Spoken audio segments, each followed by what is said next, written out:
Welcome to Drive the Daf. Clear, structured explanation of the daily daf in 20 minutes. You can even follow in the car. Rosh Hashana Daf Yud is focused on a machokes, Rabbi Meir and Rabbi Elazar, as to how much is the minimum amount of time that you can consider to be a year.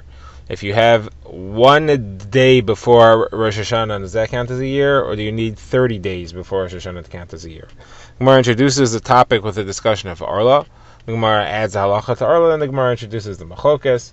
The Gemara will show the machokes that as it is brought out between them in the Mishnayos. The Gemara will try to figure out which way our Mishnah holds, and the Gemara will show the sources for each of their two opinions. So the Gemara first begins. The Gemara is discussing the halachos of Orla. Orla means the first 3 years that a tree is planted, any fruits that it grows are forbidden. The 4th year, those fruits have a kedusha, they have to be brought to Yerushalayim or redeemed. So how do you calculate these years? So the Gemara quotes a brisa, says Rosh Hashanah is on the 1st of Tishrei, and from 30 days before you can up until 30 days before you could count as a year. That means that if you plant, either plant in the ground, or you take a branch and you run it through the ground, or you take a branch and plant it in another tree, which is grafting, any of these types of planting, if you do it 30 days before Rosh Hashanah, those 30 days will count as a year, and Rosh Hashanah is the end of year 1 and the beginning of year 2. If, however, you have less than 30 days, says the Brisa, it doesn't count as a year, and Rosh Hashanah is just the beginning of year 1, and it's not until next Rosh Hashanah that's the end of year 1. Now, same halacha the Brisa says applies for Shemitah. Shemitah, you're not allowed to plant anything before Shemitah if it is going to take root on Shemitah. You have to add from the year before the halachos of Shemitah to the year before. You can't plant within 30 days of Shemitah. So this brisa says 30 days. It gives 30 days as a year, and 30 days you have to not plant for 30 days before Shemitah. So Gemara just adds a halacha here before we go further. The Gemara says that when you finish the 3rd year, the fruits are not necessarily permitted. So let's calculate it. Let's say you plant 30 days before Rosh Hashanah. Rosh Hashanah is the end of year 1, next Rosh Hashanah is the end of year 2, and the 3rd Rosh Hashanah is the end of year 3. Now, fruits which now come out before Tu B'Shvat are still forbidden. They're still considered to be part of the 3rd year.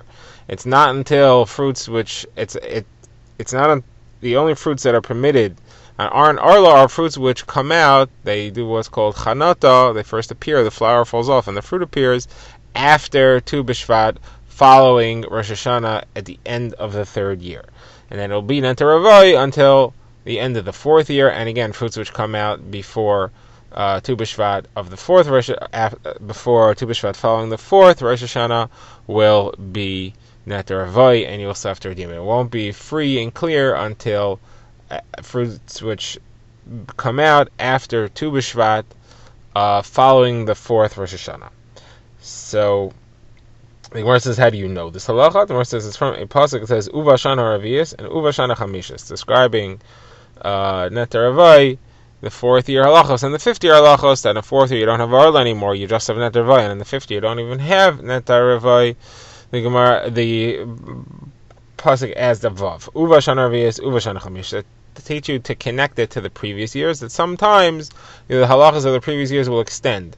The halachas of the 3 years will extend into the 4th year, and the halachas of the 4th year will extend into the 5th year, and that's if the fruit comes out early, it comes out before Tu B'Shvat. Now the reason for this halacha is because it's still considered to be 3rd year. The new year of the tree doesn't happen until Tu B'Shvat.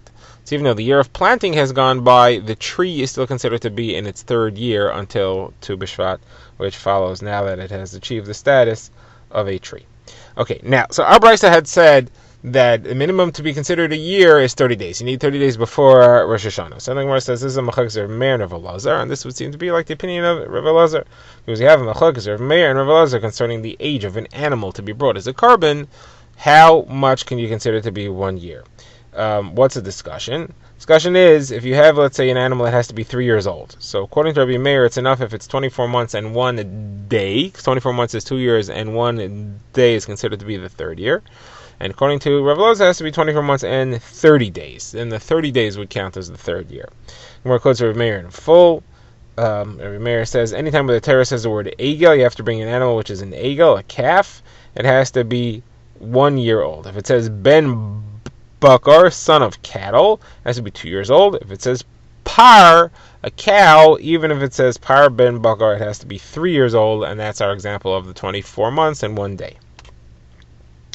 So anyway, so we see that according to Rabbi Meir, 1 day is considered a year, but our Bryce had said you need to have 30 days. So that sounds like it's Rav Elazar. So the Gemara says, no, maybe it really fits with Rabbi Meir. Rabbi Meir only says that 1 day is considered to be a full year. That's if it's at the end of the 3 years. So it's the third year. However, if it's the first year, then it would need to be 30 days, and he would agree with our Mishnah. So the Gemara says, that doesn't make sense. Usually the end of the year requires more time, not less time.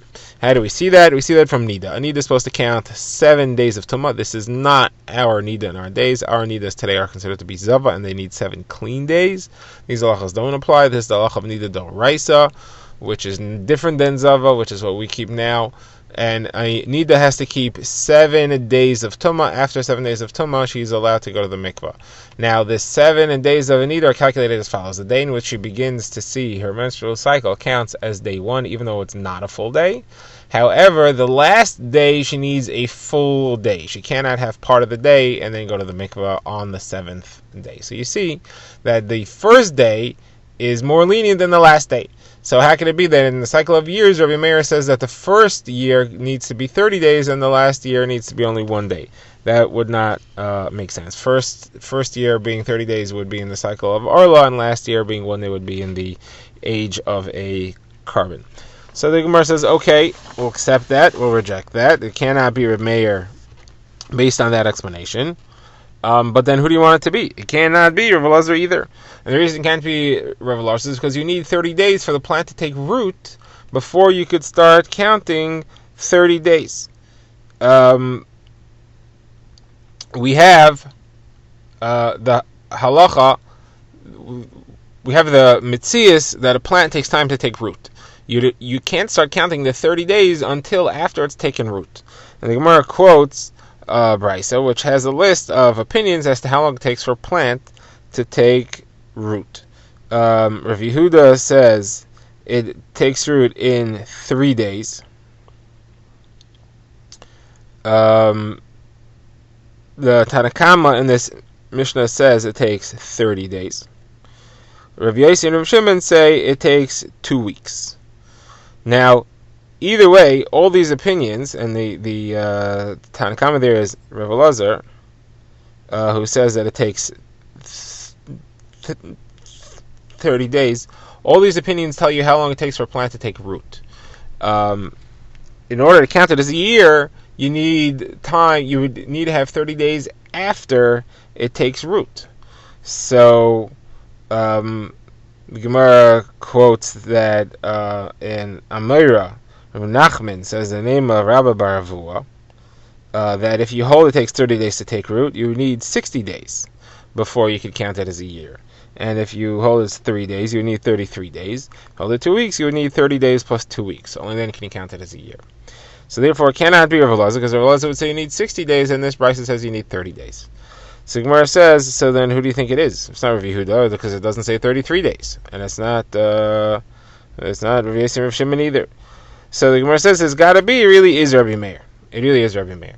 And Rabbi Meir holds that it takes 30 days to take root, but you only need 1 day to be considered a year, and that's why you only have to plant it 30 days before Rosh Hashana for it to be considered to be a full year. So but it should be 31 days. But no, the 30th day could count for both. It could count. It's already taken root on the 30th day, and that counts as the 1 day, which is the entire year, which you'll count for the first year of Orla. Okay. Now we want to know what is the sources of the Machlokas Rabbi Meir and Rabbi Elazar. They argue as to whether the minimum year is 1 day or 30 days. Where do they get it from? The Gemara says it's from the pasuk in Parshas Noach. Parshas Noach discussing the end of the Mabul, describes it as Vayihi Ba'achas V'Sheish Me'ez Shana. It is in the 601, but it calls it 1 and 600 year. And this is to the life of Noach.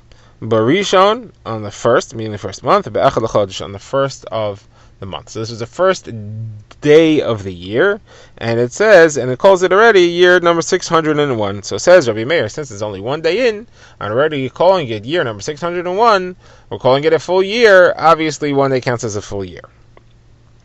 It says the Gemara that Rabbi Elazar was not impressed by that because he said, no. You have to read it carefully. It says Ba'achas on one, V'sheish meis shana. It's 600 years and one. That's what this is. The years is going on to 600, not to 601. 600 years and one, and a piece of one. So we're in the one, but it is not, should not be referred to as 601 full years. Okay. Now, what is Rav Elazar's source though? So he says because it does say Barishon be'echad l'chodesh. So we're calling it a chodesh. We're calling it a month already. So it's one day in, we're calling it a month. So one day in the month is enough to call it a month. Since one day in a month is enough to call it a month, 1 month in a year is enough to call it a year, right? The minimum unit is enough to call the larger unit which is contained within it. So therefore, that's my source that he says that 30 days, which is a month, is considered to be a full year. Drive the Daf is a project of the Grand Woodlands Shul and is presented by Rabbi Yitzchak Landa. Find us on YouTube or subscribe to daily emails by emailing drivethedaf@gmail.com.